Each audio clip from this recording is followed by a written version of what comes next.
Sir, maiba naman ako, Oo. dun ho sa ginawang LEDAC meeting, nagbigay ng instruction ng Pangulo na bigyang priority ng Kongreso ito hong anti-dynasty bill.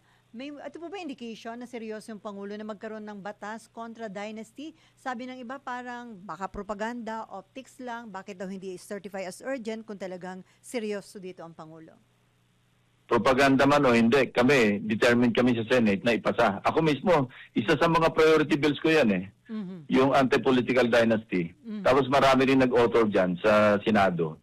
Sa House, ganun din. Mhm. So, basta itutuloy namin yung aming, kasi sa LEDA ka na pag-usapan, ipaprioritize. Mhm. So, we'll take the cue from there, not only because Malacanang said so, pero dahil kami mismo, no, nag-file kami yung first 10 o first 20 namin, kasama na yan eh. Mhm. Kaya yan naman, nasa Constitution yan eh. Kailangan lang enabling law eh. Mhm. So, yun nga dahil nasa Constitution. Pero, this time, sir, kasi ang tagal nang may nagsusulong yan, hindi ito umuusad sa mga nakalipas na Congress. Ngayong may ganyang direktiba ang Presidente, sa tingin nyo may chance na ito na maipasa? Hindi lang yun. We're all on the spot here kasi parang ang pinagpugadan ng mga anomalous projects, itong political dynasty rin. Uh-huh. Di ba? Parang parang magkakamag-anak sila eh. Yung anomalous projects dahil sa political dynasty. Dinugtong na yan ng mga netizens eh. Na nakita nilang isang culprit dyan sa mga anomalous na flood control projects dahil sa political dynasty kasi palit-palit sila. So, ipapriority pagbalik namin sa Enero, tuloy-tuloy na yan hanggang sa maipasa on third reading. So, Kanya-kanyang version lang. Yun lang kailangang ayusin, yung mga version.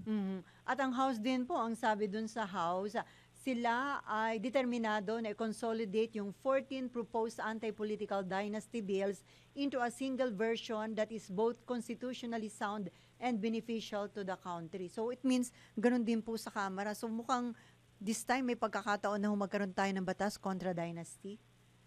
Oo nga, kasi nasa spotlight na nga kami para pareho eh. Palagay ko, maski yung matatamaan, doon sa kanilang dinastiya, sa kanilang mga distrito, sa mga lugar nila, palagay ko, wala na rin sila masyadong magagawa para kontrahin yung anti-political dynasty na measures. Sir, dun sa inyong version, kapag yun ay naipasa, wala na tayong mararanasan na sa Kamara, may mga magkakapatid, mag-asawa at sa Senado, magkakapatid, mag-ina, wala na po yun. Yung version ko, second degree of consanguinity at saka affinity. Meaning, hanggang sa magkapatid, hindi po pwede. Tapos, ang definition nun sa akin, hindi walang political dynasty kung yung isa senador, pagkatapos yung anak niya, nasa local. Kasi magkaiba naman yun eh. Pero kung within the same city, the same municipality, the same province, Hindi pwede. at magkapatid sila o mag-ama sila o mag-ina sila o basta hanggang second degree o hanggang basta yung definition, yun ang pero of course, yun ang version ko. Hindi ko alam kung anong version ng iba at kung ano yung mananaig na version. Pero yun nga, in case na magkaroon na tayo ng batas kontra dynasty, malaking factor po ito para maibsan ang problema sa korupsyon sa bansa. Sa tingin ko, malaki. Malaking bagay para maibsan o mabawasan, tama, yung mga katiwalian. So, may usapan na po ang Senate leadership, sir, na kahit na mayroon dong mga magkakapatid, ilang magkakapatid, supportive sila dito sa directive nito ng Presidente at sa plano ng Senate leadership na bigyang priority ito sa pagpasok ng 2026? Tama yun, kasi sila rin na nagtulak nung nagledak eh. Of course, di ba, nandun si na Senate President, Majority Leader, sila naman nagre-represent ng buong Senado. At ito'y kanilang itinulak para mapabilang doon sa mga priority measures.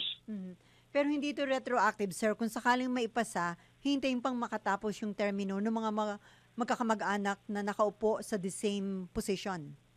Hindi. Kasi ang batas talaga laging prospective ang application. Hindi, unless paborto sa akusado. Halimbawa, yung nangyari kay Senator Robin Padilla, di ba, nagpasa ng batas doon si dating Senador Ramon Revilla. Nabawasan yung